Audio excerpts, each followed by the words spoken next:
Oh my god, we finally did it. Anyway, thanks so much to Agni from my Discord server. Without your help. Honestly, this is just a secret to being a content creator. Just steal shit from the people who watch your stuff. Okay, as I was saying, thank you so much to Agni for this team. This lineup is really solid. So actually, this is not how it looks like. The team actually looks something like this.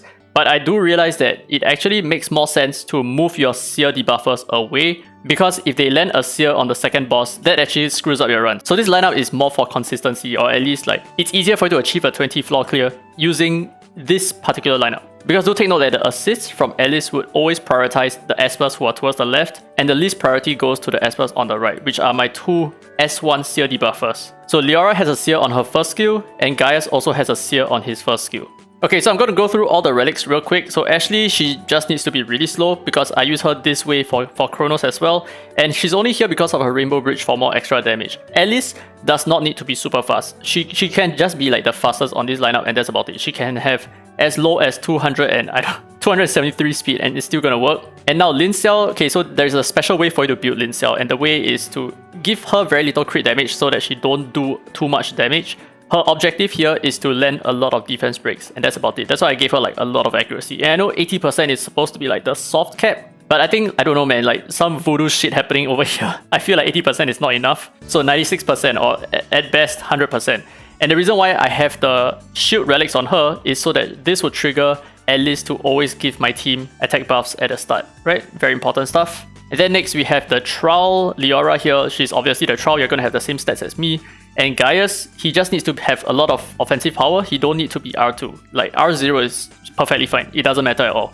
Okay, so without further ado, let's take a look at this run and let's see how this works before I show you the actual run itself, the full run, right? So I'm going to explain along the way as we go as well. Okay, so at the start, we are just going to auto this until like wave 13. Like wave 13 is where we need to keep our eye out on like what's happening, because for the it's very important that your Lin Xiao has her defense break on the boss waves, right? So on 15 and 20. So that's the part where you need to micromanage a little bit.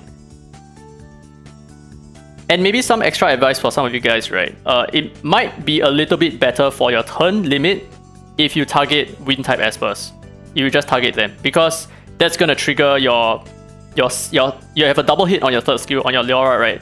So that's gonna trigger one of the hits to hit one of the wind types, which would, see that? Lower that Esper a little bit more effectively. Yeah, so if you really want to chase the turn order at least. Okay, so we're gonna reach the 10th wave, which is the boss wave, but this one is like it's completely clearable, right? Like we will never fail on this because, yeah, just take a look at that. Gaius is just gonna one shot here. Yeah, that's it. Easy peasy. And from here on, we need to be a little bit more aware, like I said, because of Lin Xiao. We want to reserve her defense break for when it is needed. Okay, so Lin Xiao is probably going to defense break on this wave 13. Just going by like whatever that I've witnessed. Okay, so because she defense break here, we need to make sure that... Oh no, actually that's fine. Yeah, okay. If she defense break on the wave, on the 13th wave, that is totally fine. She will have her defense break on the boss wave. So hopefully we land our defense break here. That's the most important thing. If not, we need to rerun this. Good, we got defense break and we are just shy above 70%. So that's how we can one shot. And that's it. And now we just need to do one specific combo at the boss wave. It's not really a combo. You have to go manual, that's basically it. To channel something, and I will show you. Hopefully we get to do it in this run. I'll be amazed if we do. Okay, so we land a defense break here, right? We need to be careful because she will defense break on the 19th wave as well. So we want to prevent that.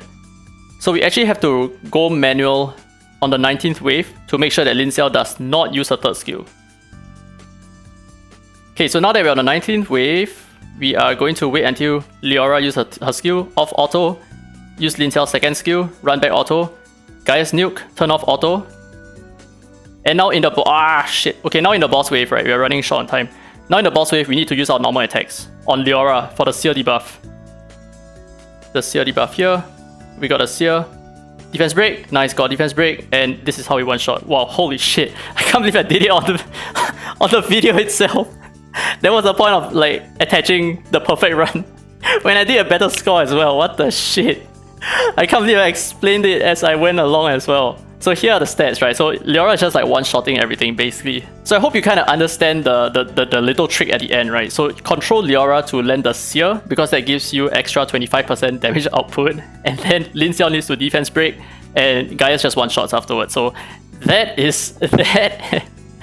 I was actually, you know what, fine, I'll just add the video towards the end anyway. But that's like super hilarious. But anyway, there are some players in the world ranking who are insane. Like these guys here, right? They have 42 turns.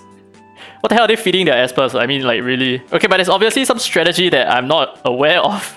If you guys know, right, let me know down in the comments below how that happened. And as you can see here, this guy, I think he abused a bug. There's probably some bug happening, and that's allowing players to complete 20 waves with so many turns. So there's like no timer or something like that. I'm not sure how they did it, but there are more people who has like such crazy turns, right? I know I saw some more. Maybe it was like a screenshot or something like that. But anyway, so this is how you hit 20 waves if you do have the Espers here. You kind of just need to have Alice, I think. Like Alice is probably the only Esper that you might not have, because most of you guys would definitely have Gaius by now. And maybe Lin Xiao, right? But I think at this point, Lin Xiao has been here for so long. Most of you guys would have Lin Xiao as well. And if you got Ashley in the recent banner, then yeah, good for you. That's it. That's all you need. Anyway, that's it for this video. Hope you guys enjoyed it. If you have any other questions, leave it down in the comment section below. I'll get back to you as soon as I can. All the relics are at the start of the video, so please rewind to look at the relics again if you need to. But anyway, that's it for this video. If you guys enjoyed it, don't forget to leave a thumbs up. It really helps the channel, and subscribe for more Dislyte content. Now with that said, this has been Derry Free to Play, and as always, I will see you in the next video.